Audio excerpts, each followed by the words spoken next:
que o pregador de domingo usou para nos trazer uma palavra de Deus.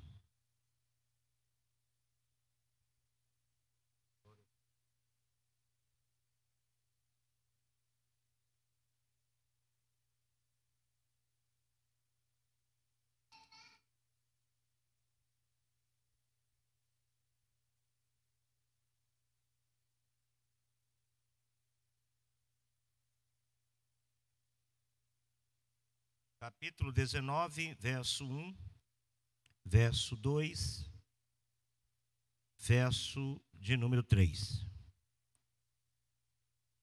Os irmãos encontraram? A palavra de Deus diz assim: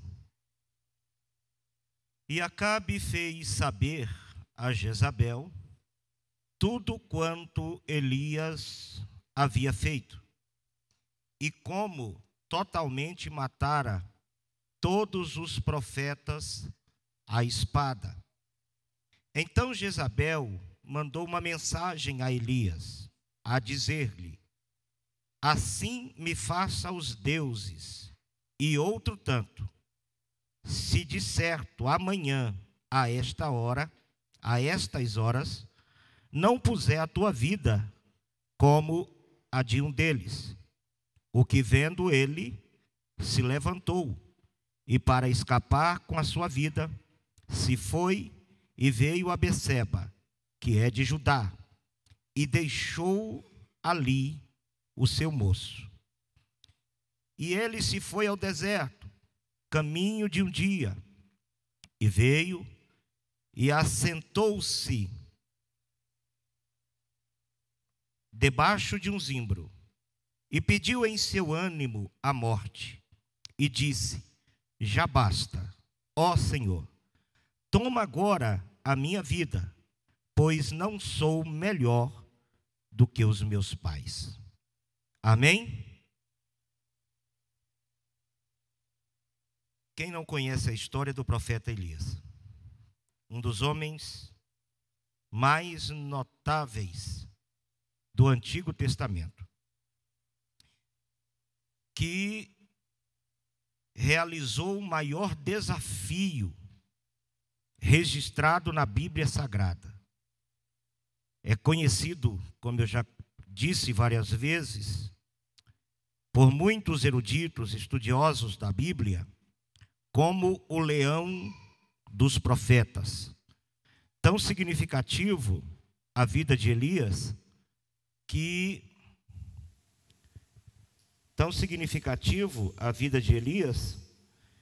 que ele entra na história como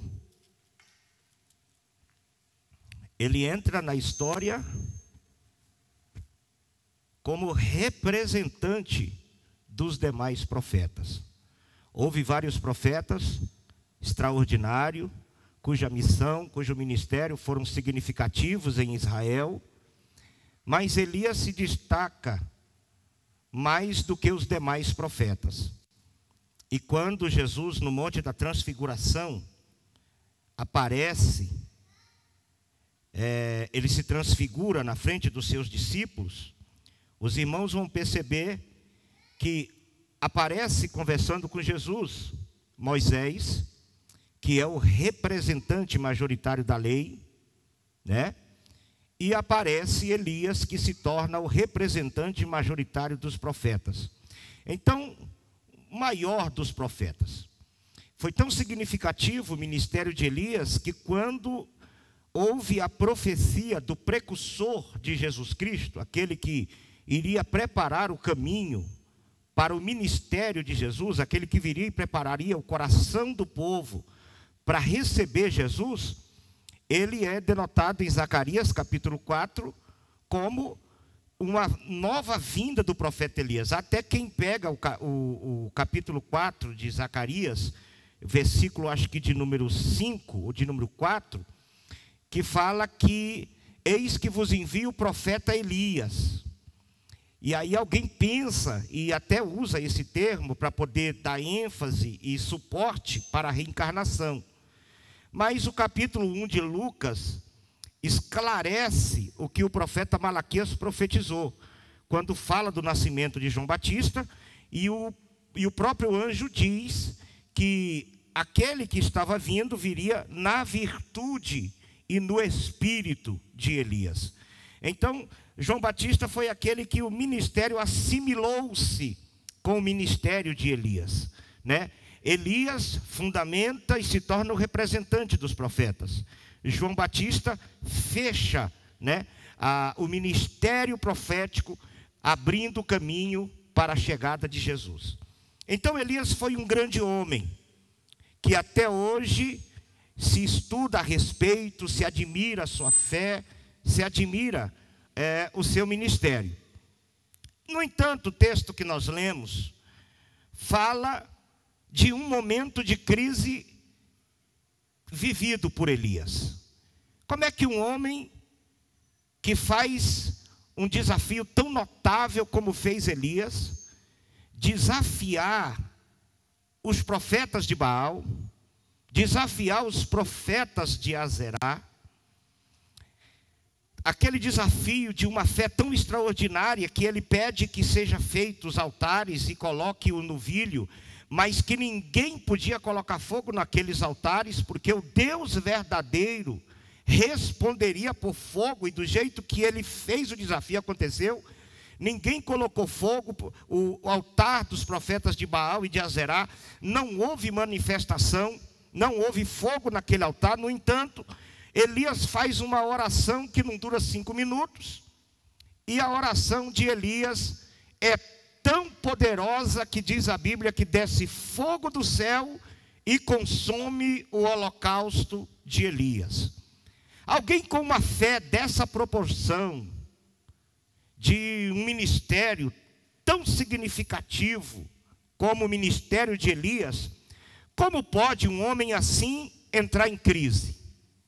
Como pode, em um dia, ele ser o herói dos montes e no outro dia o fugitivo da caverna? Como pode? Se nós olharmos para esse aspecto e olharmos para o nosso nível espiritual, não sei os irmãos, mas a gente não sente aqui um baque? Se um homem como Elias, com a fé que ele tinha, com o ministério audacioso que tinha Elias, baqueou, sentiu peso, se desgastou, porque a mensagem de hoje, o tema é desgaste espiritual, se desgastou, se desmotivou, ao ponto de que quando Jezabel mandou a mensagem, que a semelhança do que havia acontecido com os profetas de Baal, aconteceria com ele no outro dia, diz que Elias fugiu, deixou seu moço em determinado lugar, fugiu para o deserto, deitou-se debaixo de um pé de zimbro e no seu ânimo desejou morrer. Eu vejo aqui um quadro de depressão terrível, sim ou não? Sim ou não? Sim. Elias entrou em um estágio de depressão assustador também. À medida que a fé de Elias se eleva no Monte Carmelo, naquele desafio, na mesma medida a fé de Elias abate de tal forma que Elias deseja morrer. E pede no seu ânimo que Deus lhe tire a vida. Nós podemos definir desgaste como um estado de espírito, onde o esgotamento espiritual, o desânimo, a perda de motivação para continuar a obra, são as maiores evidências desse estado.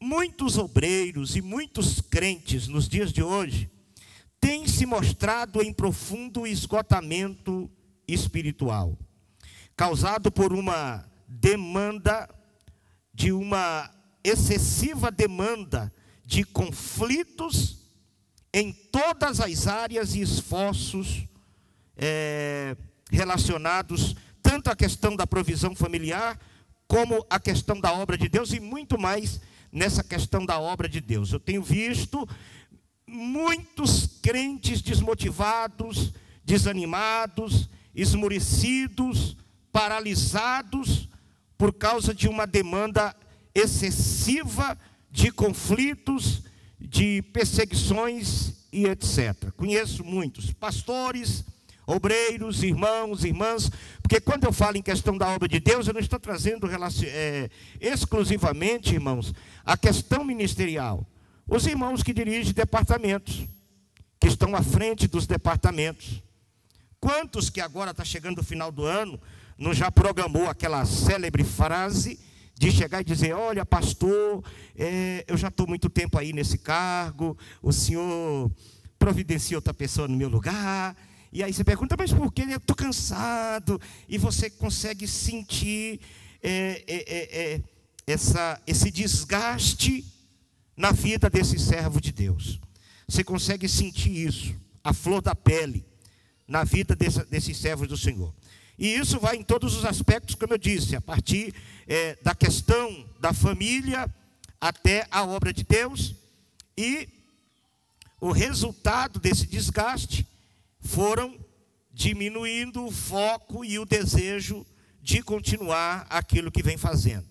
O que ocorre é que muitos, quando se vê nessa situação, para não caírem em descrédito, né, ou em pecado, devido a uma vida de constante pressão, eles decidem abandonar a chamada. Alguns vai à questão e abandona a fé, se desvia. Outros desistem até mesmo da própria vida. Quantos aqui não já ouviram caso de crentes, de obreiros, de pastores, que sem mais e nem menos se suicida? E a gente fica: meu Deus, como pode um crente, conhecedor da verdade, chegar a essa situação, ao ponto de tirar a sua própria vida? Porque a gente não conhece o interior das pessoas. E nem todo mundo tem facilidade de expor as suas crises. Tem gente que morre e não fala.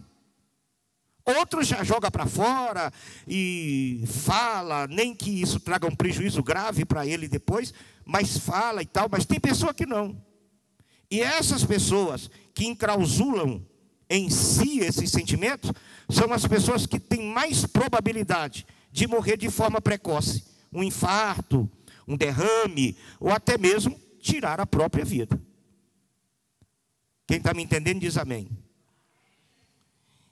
E aqui, meus queridos irmãos, ocorre essa verdade, né?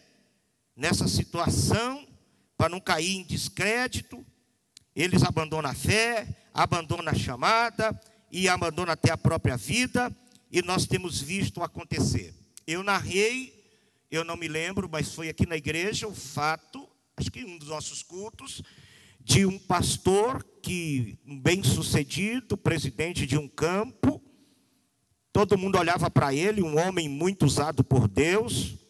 De repente ele chega na sua convenção, comunica aos pastores daquela convenção que a partir daquele momento ele não é mais pastor. Vocês tiram meu nome daí, pode rasgar minha credencial, não vou mais participar de convenção, a partir de hoje eu não sou mais pastor. E alguém disse: o senhor vai desviar? Ele disse: não, desviar não, eu vou continuar crente, eu não vou ser mais pastor. Por que você não vai ser mais pastor? Porque se eu continuar sendo pastor, eu vou para o inferno, e eu não posso ir para o inferno. E se eu continuar pastoreando, eu vou para o inferno, e eu quero ser salvo, e para mim ser salvo eu tenho que deixar de ser pastor. Quando eu vi aquilo, eu fiquei em parafuso. Aquilo demorou, eu consegui assimilar aquilo ali, porque eu ainda era muito jovem nessa época.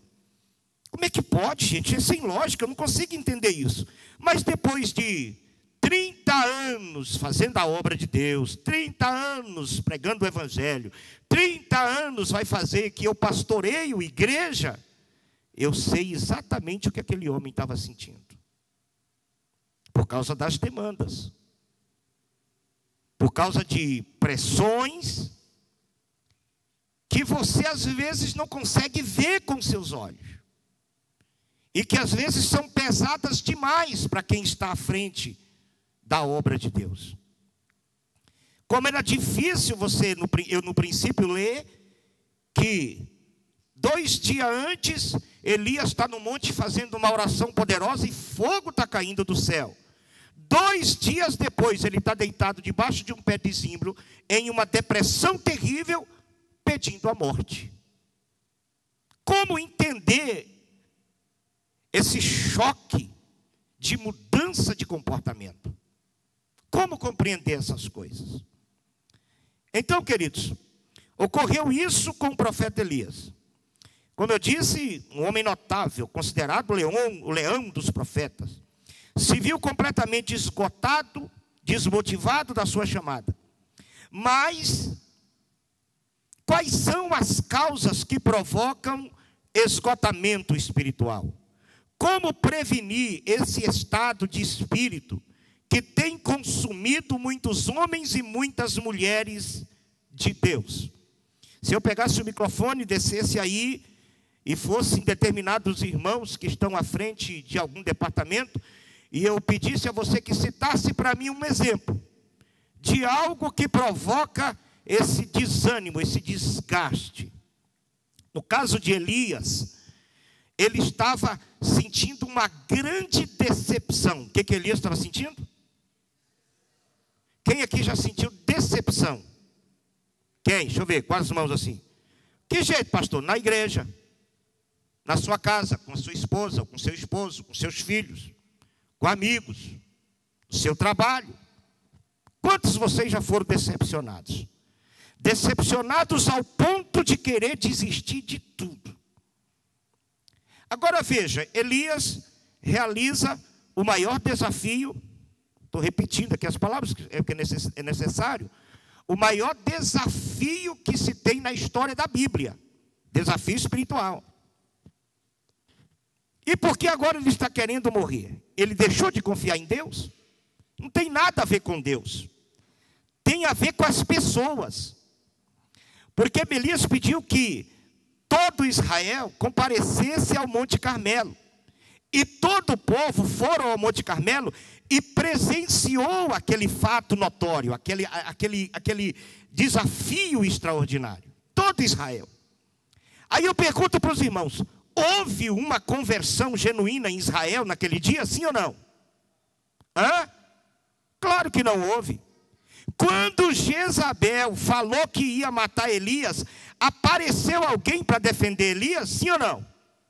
Não. Alguém critica o Elias e diz, o Elias era um homem orgulhoso, porque lá no monte, quando Deus chegou para ele, ele disse, Senhor, só eu fiquei, e Elias tem que saber que ele não ficou só e tal, mas ele ficou só. Pastor, mas tinha 7.000, cadê eles? Aqui no desafio, cadê os 7.000? No Monte Carmelo na hora do desafio. Cadê os 7.000 quando a Jezabel expediu a lei que a cabeça dele ia rolar? Cadê os 7.000 dizendo, Elias, estamos aqui, se tiver que morrer, a gente morre junto? Tinha algum dos 7.000, sim ou não? Claro que não. Elias fugiu, irmão, decepcionado, porque ele sentiu no seu coração que todo o esforço que ele havia feito não teve resultado. Não houve gratidão. O povo não estava nem aí com ele. Caiu o fogo do céu. O Senhor é Deus, o Senhor é Deus. Mas quando terminou tudo aquilo ali, o povo voltou para a vida velha, para os mesmos hábitos. E Elias voltou a ficar sozinho, isolado e solitário. Decepção. E aí quando você faz uma coisa e dá a sua vida em prol daquilo, e você sofre por causa daquilo, você passa dificuldades por causa daquilo, você sofre desgaste dentro de casa por causa daquilo que você está fazendo na obra de Deus, e você não vê consideração por aquilo que você está fazendo, qual é a tendência de acontecer com o seu coração? É decepção.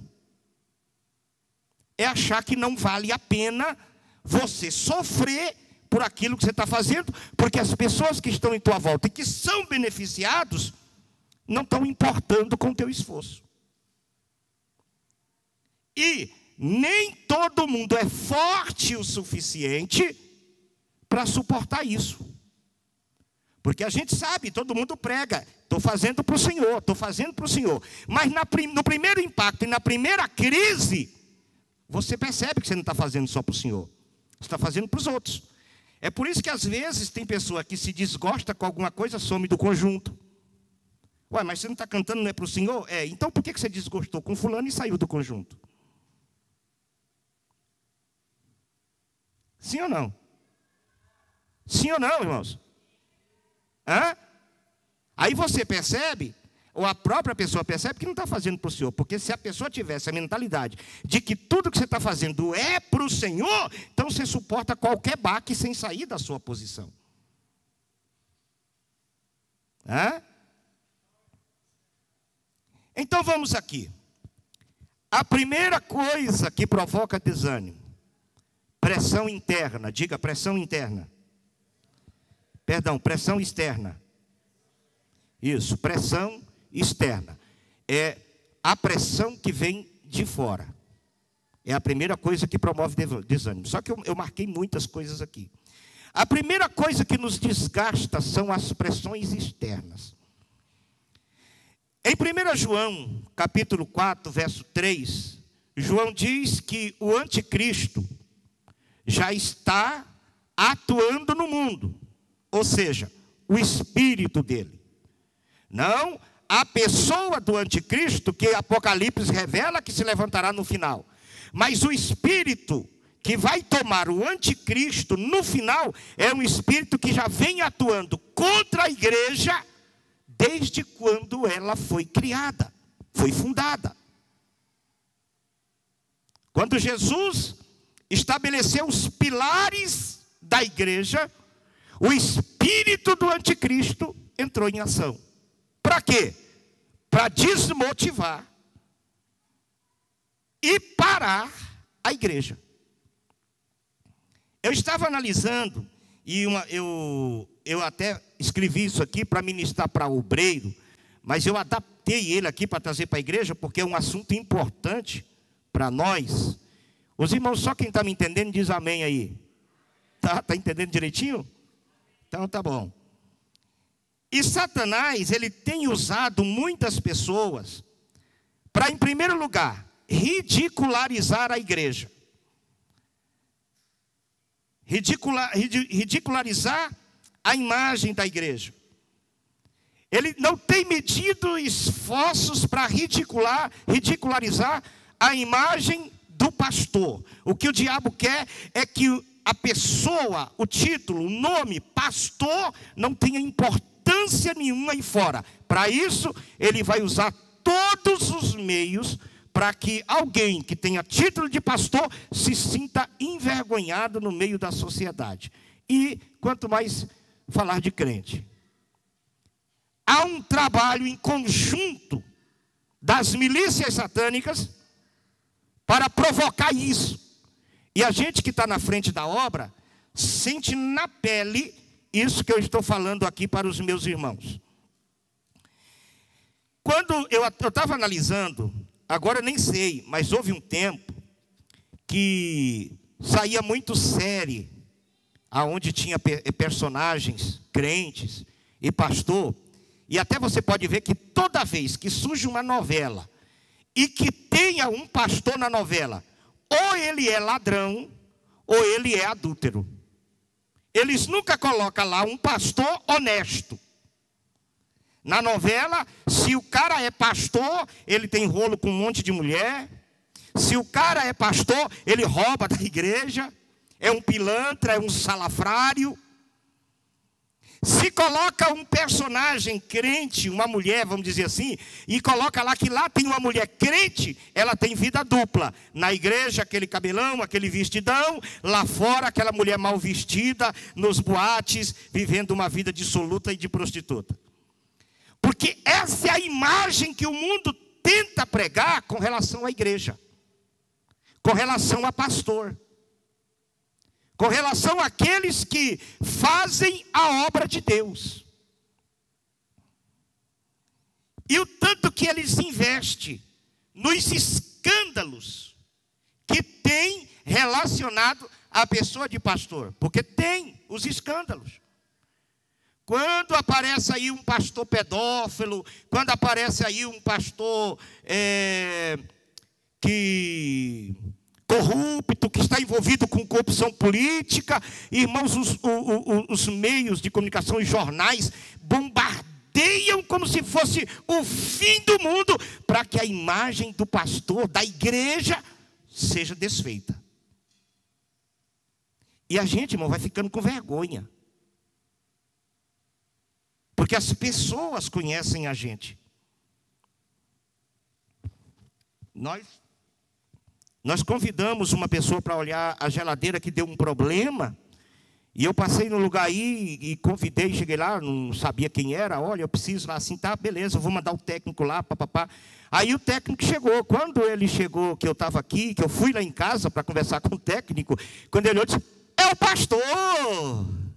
Uai, pastor, é aqui que o senhor mora? Aí ô pastor e tal. E eu demorei em saber quem era. Porque as pessoas te conhecem. Você não conhece as pessoas. Eu estava com o presbítero irmão Isaías parado na oficina, esse tempo atrás. Aí parou 2 carros cheios de gente. E desceu crente para tudo quanto é lado daqueles carros e foi lá onde nós estávamos. Pastor divino, Pai do Senhor, que bom te ver aqui. E eu conversei com eles uns 15 minutos, não sei de onde é, não sei para onde vão, nunca vi na minha vida. E fiquei com vergonha de perguntar, vocês é da onde? Mas conversaram. Que dia que você vai voltar lá? Uai, irmão, qualquer hora dessa eu estou lá de novo. Aonde que eu vou, meu Deus? Nem sei onde é. Mas fiquei com vergonha. E ele sabe que a imagem do pastor, ela impregna na sociedade. E o pastor leva consigo a imagem da igreja.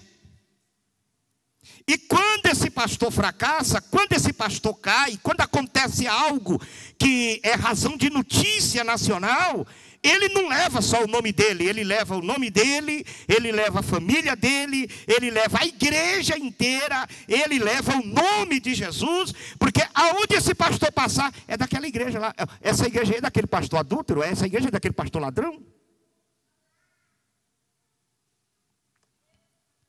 Isso vai provocando desgaste, isso vai provocando tristeza, e o inimigo tem conseguido ter êxito com esses escândalos, com esses maus obreiros, com esses maus crentes, e vai trabalhando, e vai lutando, e a igreja vem sofrendo, porque aí vai fechando as portas do evangelho, as pessoas têm dificuldade de aceitar Jesus. Ainda bem que a boa mão de Jesus está conosco.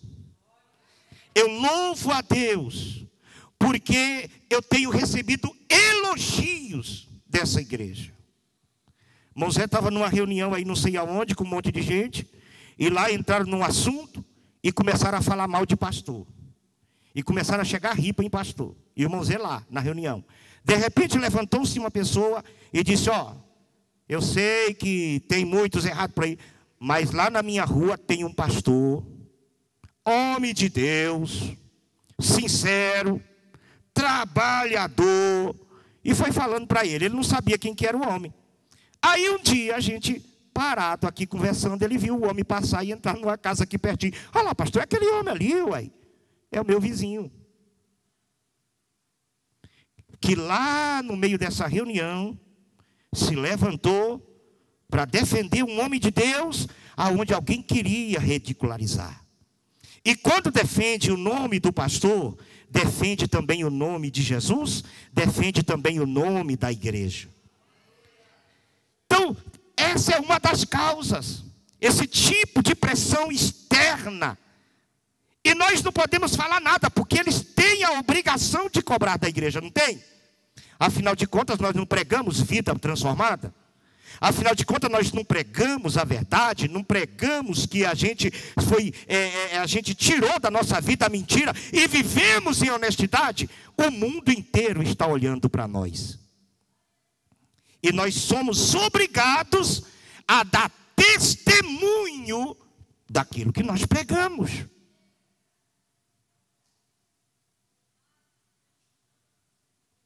Então, irmão, suporta a prova. Suporta o aperto que o mundo faz. Eu fui chamado por um empresário aqui do nosso setor, um homem de bem, que uma das meninas da igreja procurou ele, querendo aí uma oferta.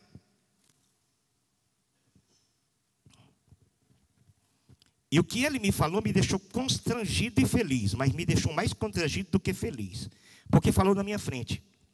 E eu sou muito ruim para receber elogio. E ele disse, fala para o pastor que eu quero conversar com ele. Ela foi pedir uma oferta para um trabalho aqui, aí essa pessoa disse, não, quero falar com o pastor, cadê o pastor e tal? Aí ele ligou para mim. Eu quero que o senhor venha aqui, dá para vir aqui agora e tal? Eu estava saindo para ir, não sei se para uma agenda, o que eu ia fazer. Falei, aí eu passo aí rapidinho e tal. Aí eu cheguei lá, ele me levou no escritório dele lá em cima. Ele disse assim para mim, nenhum pastor dessa região já entrou aqui. O senhor é o primeiro.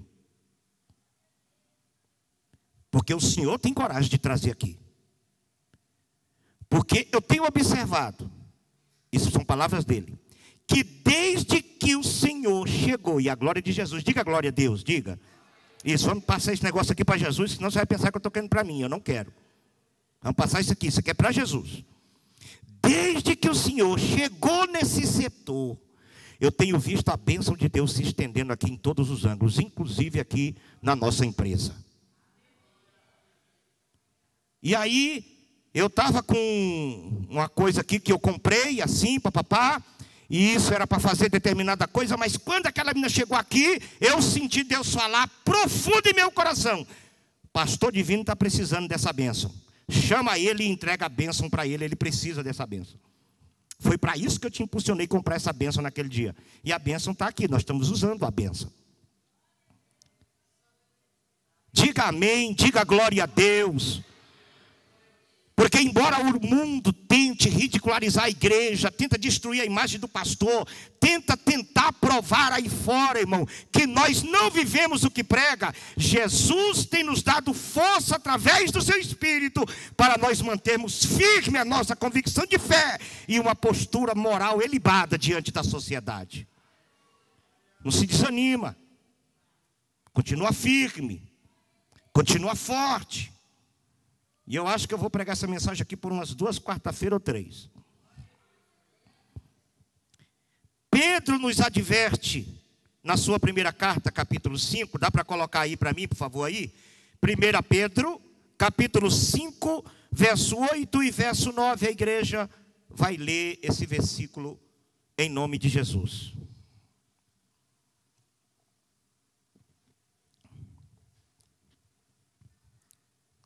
Pode ler. Vamos lá? 1, 2, 3.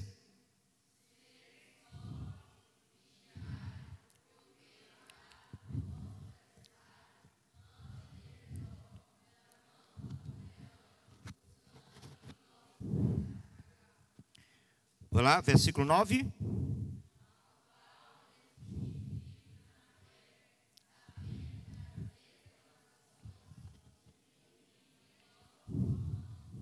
O diabo está ao vosso derredor, bramando, furioso. Quem é? O diabo, querendo tragar a igreja. Mas vocês resistem ele na fé, irmão. Firma mesmo. Não desanima. Não recua. Não desiste do que Deus colocou em sua mão. E saiba de uma coisa, disse Pedro, isso que você está passando e as aflições que você está vivendo, tem muitos irmãos por aí também sofrendo as mesmas coisas e estão firmes na fé igual nós, lutando pelo evangelho e pelo reino de Deus. Aleluia. Amém? Se por um lado nós temos a pressão externa, que é os ímpios contra a igreja, por outro lado, nós temos a pressão interna, igreja contra igreja, irmão contra irmão. Um povo difícil de se unir com a mesma ideia se chama crente. É difícil. É difícil você juntar os crentes com o mesmo propósito. Não é fácil. As irmãs aí que faz festa, quando é época de uniforme, você vê o piseiro que vira. E tem irmã que não faz o uniforme porque não gostou da cor do uniforme. 30 aprovou, mas ela sozinha não. E ela não vai pela maioria, não é assim, irmã? Ela não faz. Mas se ela for para uma empresa para trabalhar, para ganhar um salário mínimo, coloca ela dentro de um saco de abraçar bujão de gás e ela veste sorridente. Porque para ganhar um salário ela veste qualquer coisa, mas para fazer a obra de Deus e adorar o Senhor é um piseiro. Isso é do lado dos jovens, é adolescente,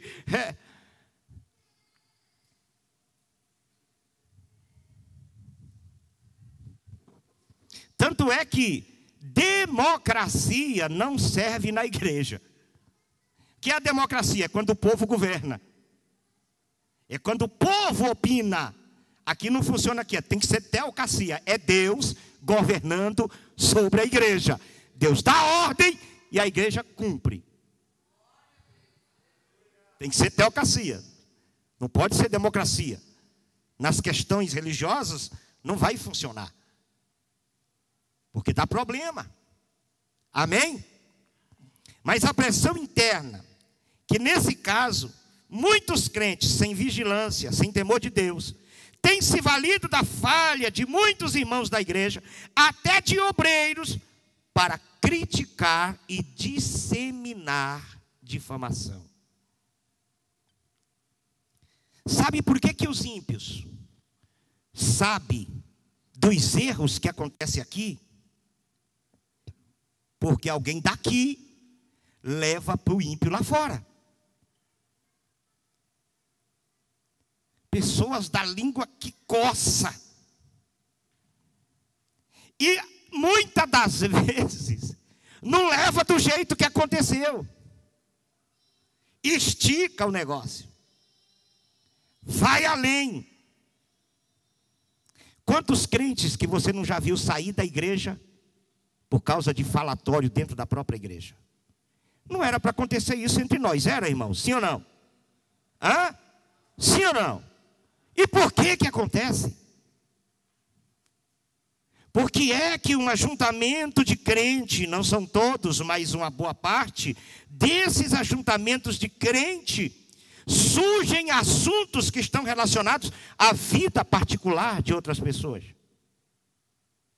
Que prazer existe em alguém sentar em volta de uma mesa para falar mal da vida de outra pessoa, que ele não tem nada a ver com aquela vida?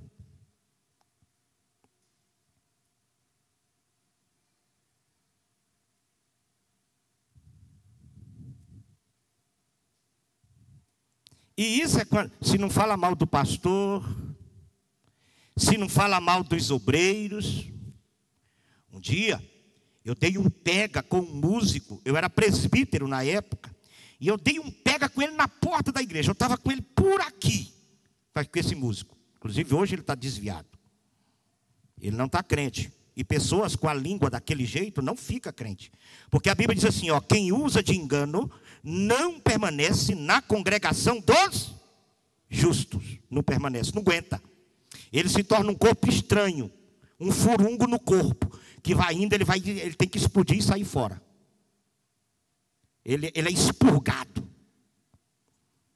E ele sempre terminava, ele falava mal de um obreiro, mal de uma pregação, mal de um testemunho, alguém falava aqui, falava uma palavra errada, ele estava lá fora e eu ficava observando. Uma hora esse cara vai falar para mim e o negócio vai ficar feio. E não deu outra. E eu peguei ele lá na porta da igreja mesmo, mandei tomar vergonha, rapaz, respeita o obreiro. Você está pensando que você é o quê, rapaz? Você é um moleque. Fiquei brabo. E ele, choroso, foi lá no pastor presidente e contou para o pastor presidente.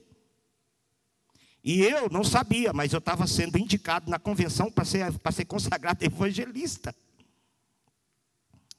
E o pastor presidente foi lá em casa me dar um rala. Porque eu chamei a atenção dele e falei um monte de coisa para ele na porta da igreja. E o pastor presidente chegou lá em casa, a Edna lembra, ela estava lá. Chegou lá e divino, porque você tem que vigiar, porque tem uma bênção grande vindo para você aí, mas você não sei o que e tal. E eu olhando para o pastor presidente, e ele, porque não sei o que e tal. Você foi falar lá, pastor, deixa eu falar um negócio para o senhor aqui. Esse sujeito fala mal de obreiro, fala mal do senhor, fala mal de pregação, fala mal de testemunho, critica quem canta. Sabe por que eu dei um pega nele lá na porta da igreja? Porque ele estava criticando o presbítero fulano que pregou, dizendo que o presbítero não sabe falar, que um homem daquele não pode nem subir no púlpito. Quando ele disse isso, ele acusou o Senhor de não ter visão de Deus e ter consagrado o fulano a presbítero. Foi por isso que deu pega nele. Aí o pastor disse, foi por isso? Falei, foi. Então tá bom, tá tudo certo. Beleza. Eu posso continuar dando? Pode. Então tá bom, deixa comigo.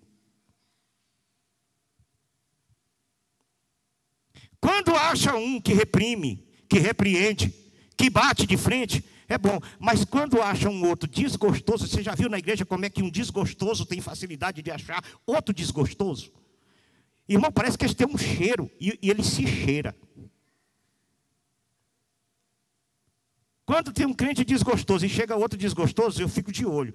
Vai já se achar. Jesus não deixa achar, não deixa achar, não. Quando eu penso que não, pronto, virou amigo.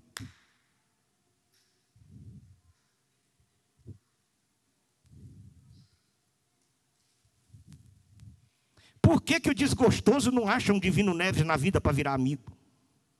Porque aí, esse vai consertar o desgostoso, não vai, irmão? Se você está desgostoso de tudo, chega num irmão que tem uma mentalidade mais ativa, um irmão que conhece das coisas aí. Irmão, estou desanimado. Meu querido, Jesus é bom, o galardão está no céu, Jesus tem vitória para nós. Mas o fulano, rapaz, vamos orar para o fulano, que Jesus vai abençoar o fulano e tal. E vai indo com certo o desgostoso. Mas quando é dois desgostosos, até o café sai amargo. E o que vai provocando com isso, irmão? Ferida. E o que vai provocando com isso? Decepção. Tristeza. Porque quando você fala mal de uma pessoa, quando você critica uma pessoa, quando você difama uma pessoa, você não está difamando uma pessoa. Essa pessoa tem um irmão, essa pessoa tem um pai, essa pessoa tem um marido, tem uma esposa, que vai ouvir e vai sentir.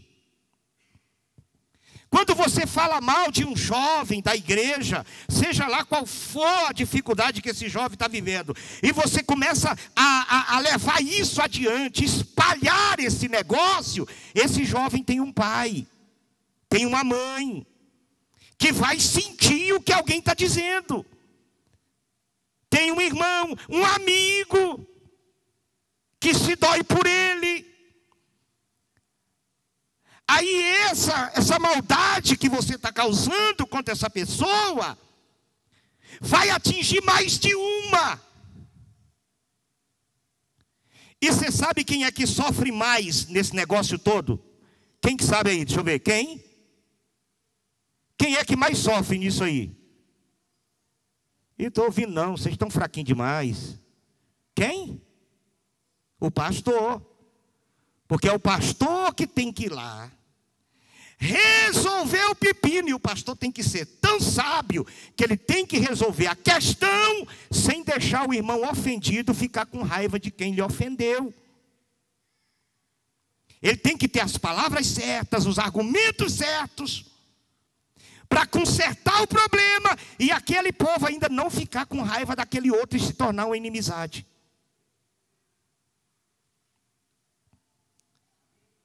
E até que esse tipo de coisa seja resolvido, esse povo vem ferido para a igreja. Esse povo vem ferido para o culto. Vem ou não vem?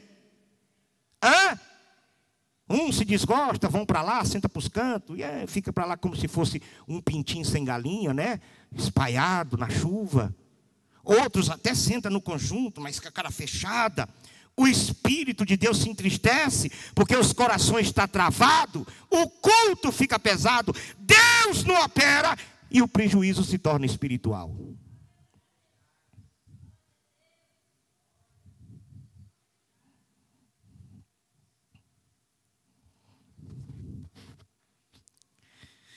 Eu conheço pessoas que se desviou da igreja por causa de conversa que não deveria nem existir. E nunca mais deu conta de voltar. Se essa alma morrer sem Cristo, tem alguém que vai pagar o preço dela, não tem? Hã? Jesus vai cobrar o preço dessa alma.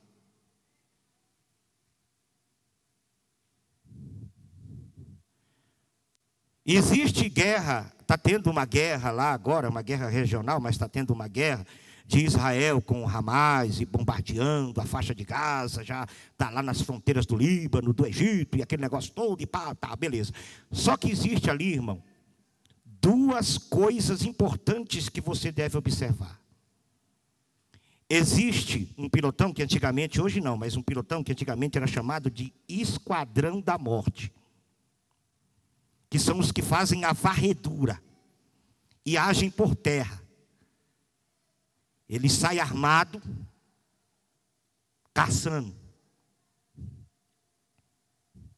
Existe esse esquadrão na igreja, chama Esquadrão da Morte, que vem para a igreja observar e depois sai atirando. Tá, tá. E você vai vendo a sequela das ações do Esquadrão da Morte. Eles não ajudam, eles não evangelizam, eles não aconselham, eles não fazem campanha de oração por ninguém. Você não vê eles aqui no ciclo de oração pedindo oração por alguém que está caído. Você não vê. Você vê ele, ó, aquele, eita, pegou, pá, pum, joga lá fora, morreu. A outra, morreu também. Eita, mas tal. É os Esquadrão da Morte. A função deles é a mesma de Satanás: matar, roubar e destruir. Eles estão na igreja para isso: matar, roubar e destruir.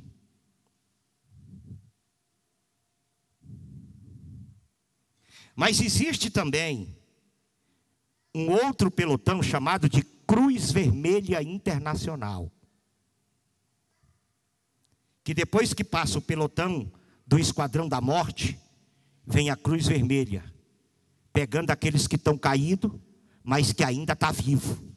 E olha, esse aqui são os bons samaritanos da igreja.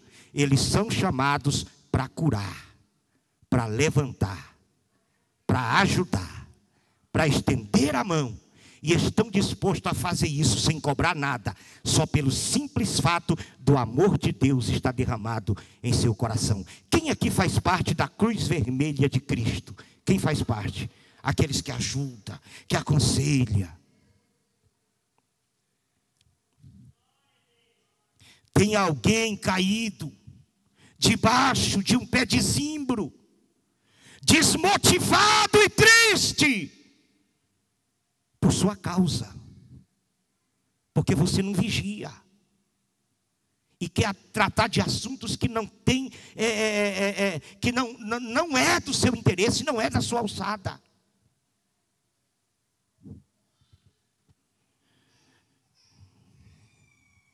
Glória a Deus. Está doendo aí ou não? Hã? Pressão interna, caçando falha, caçando defeito, levando essas coisas do seu coração perverso para a casa dos outros. Irmão, quando você abre a porta da sua casa para alguém que senta na tua mesa para falar mal de um irmão, essa pessoa está provocando maldição na tua casa. Será que você não percebeu isso, não? Será que você ainda não viu na Bíblia que quem fala mal de um irmão, fala mal da lei?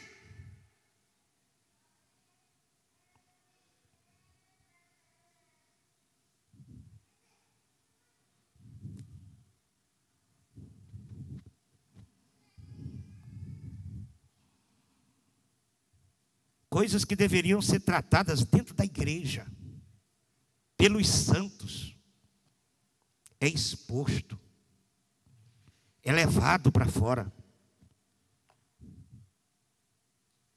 Na minha época de obreiro, pastor Laércio proibia os obreiros falar para as esposas aquilo que era tratado em reunião de obreiro. Se um obreiro contasse para a esposa e ele ficasse sabendo, o obreiro estava no TOD. Pastor, mas não pode confiar nas esposas? Em todas não. Tem mulher de obreiro que a língua dela, ó, quando morrer o caixão leva um corpo e um caminhão tem que levar a língua.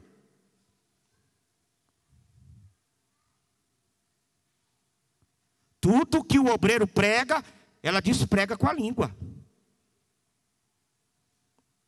Ele constrói e ela destrói. Mas também tem obreiro linguarudo que não dá conta de guardar a língua na boca. E a mulher que devia ser o obreiro da casa dele, porque ela é prudente e ele não. É uma miscelânea de coisas. Vocês vieram aqui para ouvir uma palavra de Deus. E a palavra de Deus é que tem alguém que está morrendo debaixo de um pé de zimbro, porque você não vigia. Porque você ainda não entendeu que um vacilo seu é o suficiente para o diabo armar uma arapuca e provocar um prejuízo muito grande com a obra de Deus. Irmãos, e eu gosto de combater essas coisas, porque quando a gente combate isso desaparece do seio da igreja, você sente a leveza do culto. Você sente a glória de Deus manifestar. Os batismos com o Espírito Santo volta de novo. As visões, as profecias. Sabe por quê? Que muitos filhos de crentes não são batizados com o Espírito Santo? Porque você joga na mesa coisas que não deveria nem estar no seu coração e seu filho absorve. Lembra daquele menininho que o pastor foi fazer uma visita? Chegou lá, ele ficou rodeando a cadeira do pastor, olhando para o pastor assim, ó, rodeando a cadeira. E olhando para o pastor, e o pastor incomodando com aquele menino rodeando, incomodando. Disse, opa, para aí, meu filho, você está me deixando tonto. O que foi que você está rodando desse jeito aí? É porque papai disse que só tem duas caras, estou caçando a outra.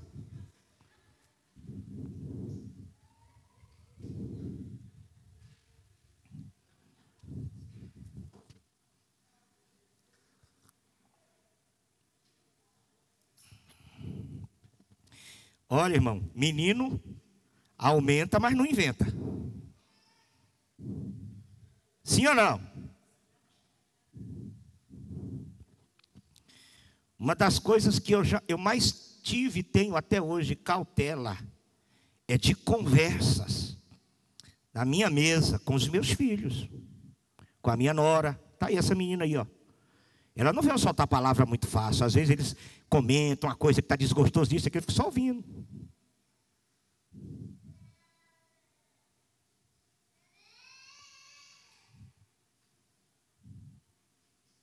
Porque você vai falando, despejando isso dentro de casa, o coração do seu filho vai se enchendo, ele põe na cabeça que igreja é lugar de bagunça, não é lugar de santo. Ele aprende com o pai, com a mãe, que na igreja não se tem respeito. Aí como é que um menino com um coração desse jeito vai falar em línguas estranhas, hein, irmão?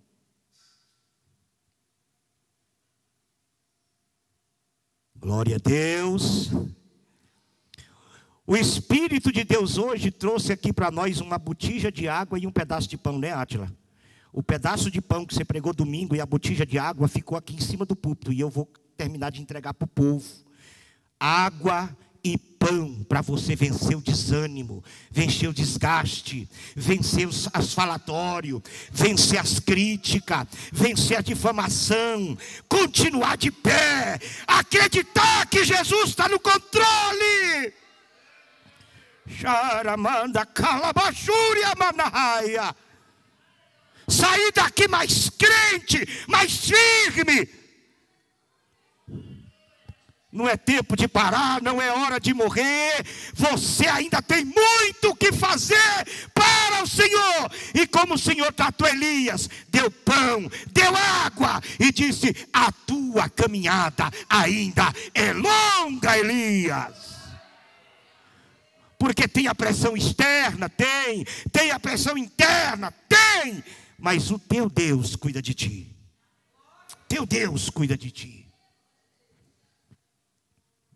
Glória a Jesus.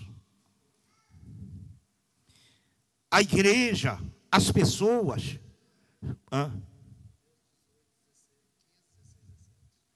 Mateus 15. Coloca aí Mateus 18, 15, 16 e 17. E eu vou concluir essa parte falando 2 itens: pressão externa e pressão interna. Coloca aí, a igreja leia, por favor. Texto oferecido pelo pastor Joel. Vamos lá, 1, 2, 3.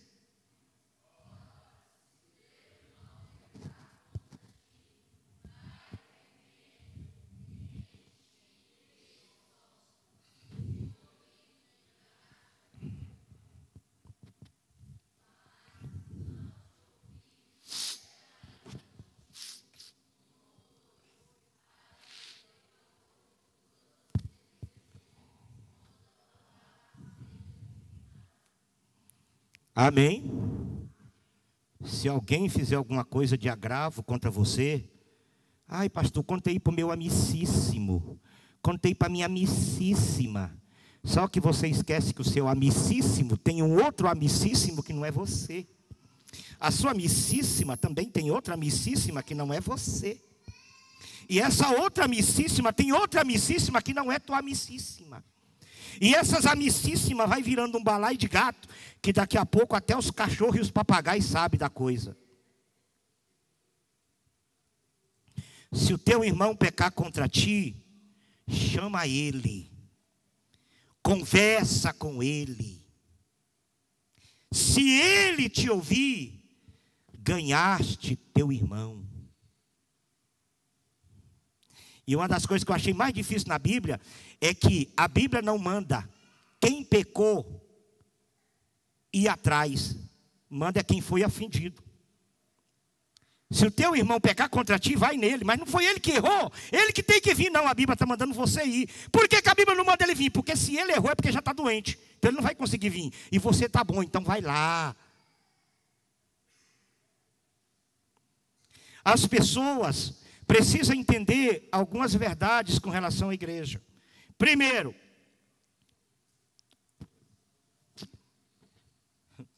não somos super-heróis.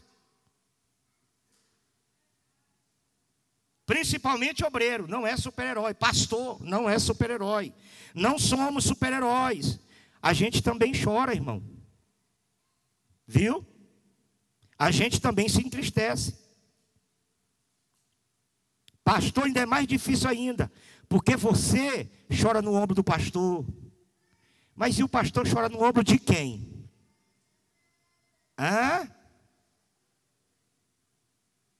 Para quem é que o pastor vai chegar e contar fraqueza? Karine, para quem? Ô irmão, estou fraco, estou quase caindo, irmão. Ô irmão, o senhor, pastor? A primeira coisa que a pessoa fala: o senhor, pastor? Porque acha que o pastor é Superman. Ah, irmão, eu conheço a solidão das madrugadas em lágrimas. Eu sei o que é chorar sozinho no Getsêmani. Eu sei.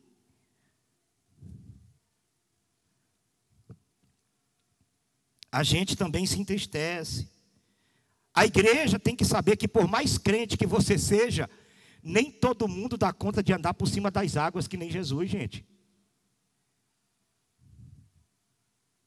Somos limitados. Também estamos propensos a errar, a falhar.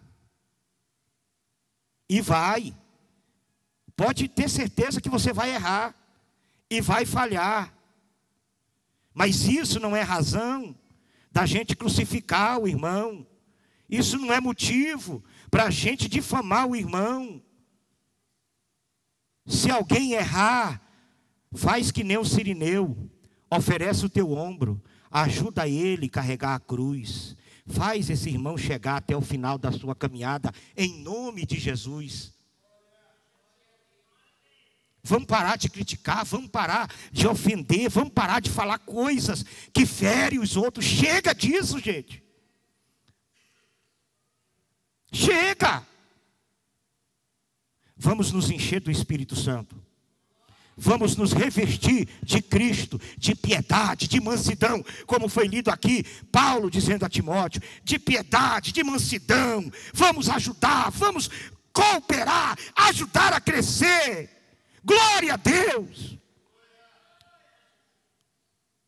Fazer que nem aquela irmãzinha lá, ó, da igreja da Coreia, na fila, porque lá os cultos lá, eles são por sessão. Vários cultos durante o dia e durante a noite, porque não cabe todo mundo, é mais de 1 milhão de crentes. Aí, de tal hora é culto, de tal hora é culto, aí sai uma turma e entra outra, sai uma turma e entra outra para o culto, e a irmãzinha está lá na fila. Aí o pastor David Show decidiu dar uma volta no meio do povo, e a irmãzinha está lá na fila, e ele chegou. Aí, Pai do Senhor, irmã, Pai do Senhor, a senhora é crente aqui dessa igreja? Ou só está visitando? Não, sou crente aqui dessa igreja. E tem muito tempo que a senhora é crente aqui. Ih, meu filho, tem muitos anos que eu sou crente aqui. E a senhora conhece o pastor aí? Nunca vi ele. Se fosse aqui do Veiga Jardim, nunca me visitou. Ô homenzinho ruim. Não é assim? Ele era o pastor da igreja. Mas uma igreja de 1 milhão de crentes. E a senhora conhece ele? Nunca vi ele. Mas olha, meu filho, ele é uma bênção. Nunca vi o pastor dela. Mas ele é uma bênção. Quase que eu pedi para fazer uma permuta com ele.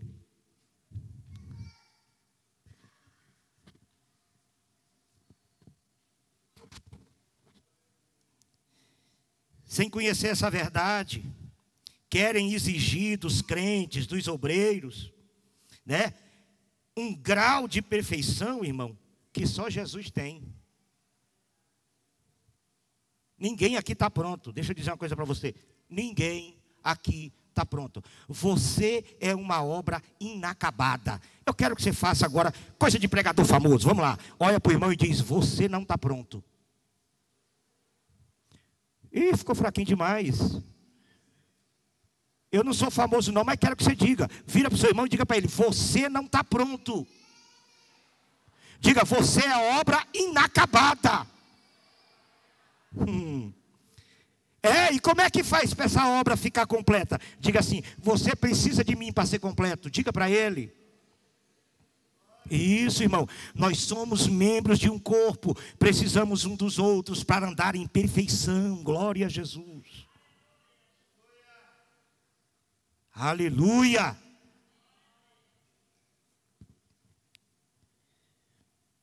Precisamos entender que jamais conseguiremos agradar todo mundo.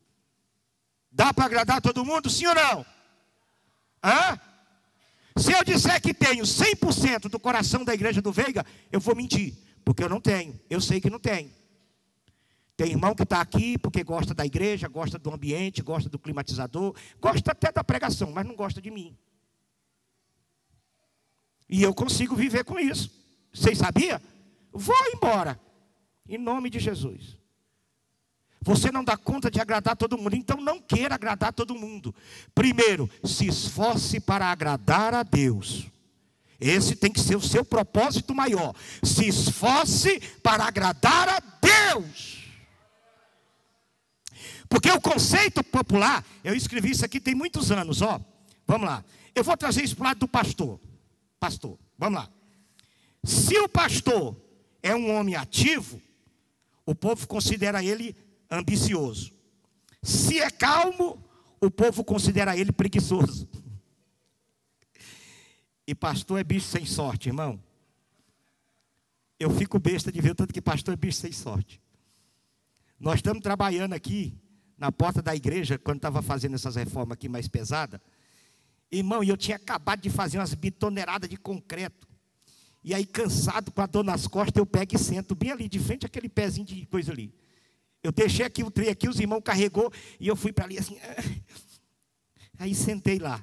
Quando eu sento, aponta uma irmã. E a irmã já olhou para mim e sorriu. E eu sorri para ela. Aí ela já chega e diz: vida de pastor é coisa boa, né? Os irmãos trabalhando, isso aí, só sentadão. Falei, mas isso é uma desgrama mesmo, velho. Por que eu não fiquei do lado da bitoneira 5 minutos e a irmã me pegou sentado?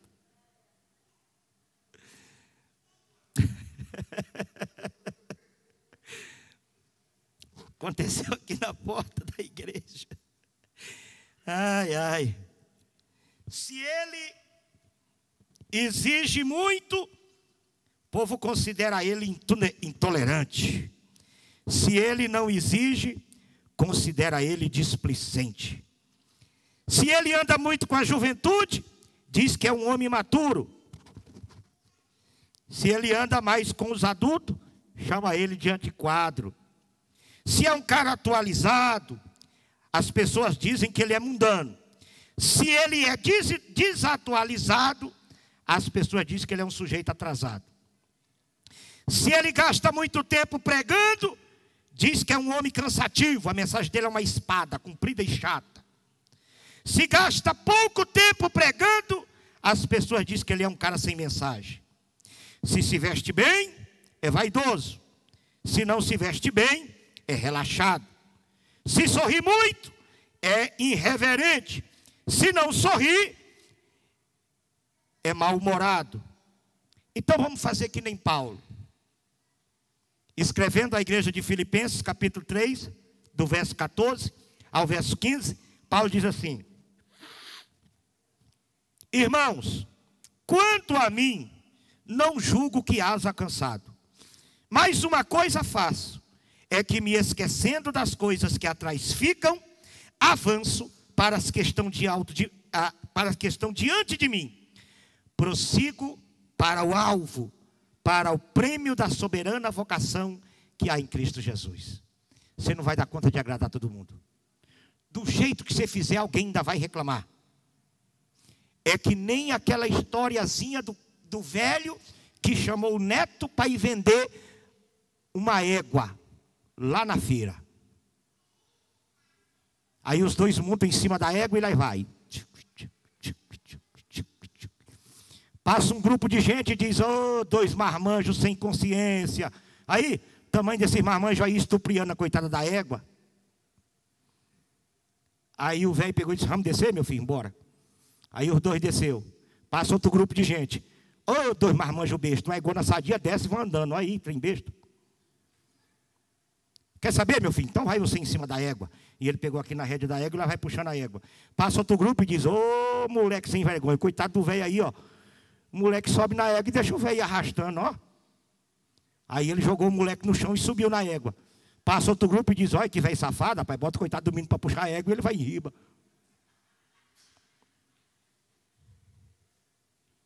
Ele falou: meu filho, vamos fazer o seguinte: pegaram a égua e jogaram nas costas os dois.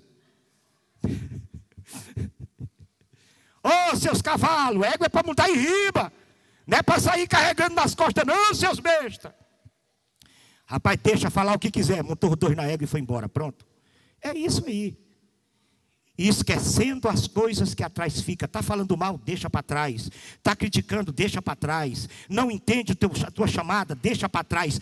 Prossegue para o alvo. Faz o que Cristo te mandou. Não desanima, porque quem te chamou tem galardão para ti na eternidade. Levante a sua mão e diga: glória a Deus. Que essa palavra continue bem forte no seu coração. Quarta que vem a gente fala mais alguma coisa em nome de Jesus.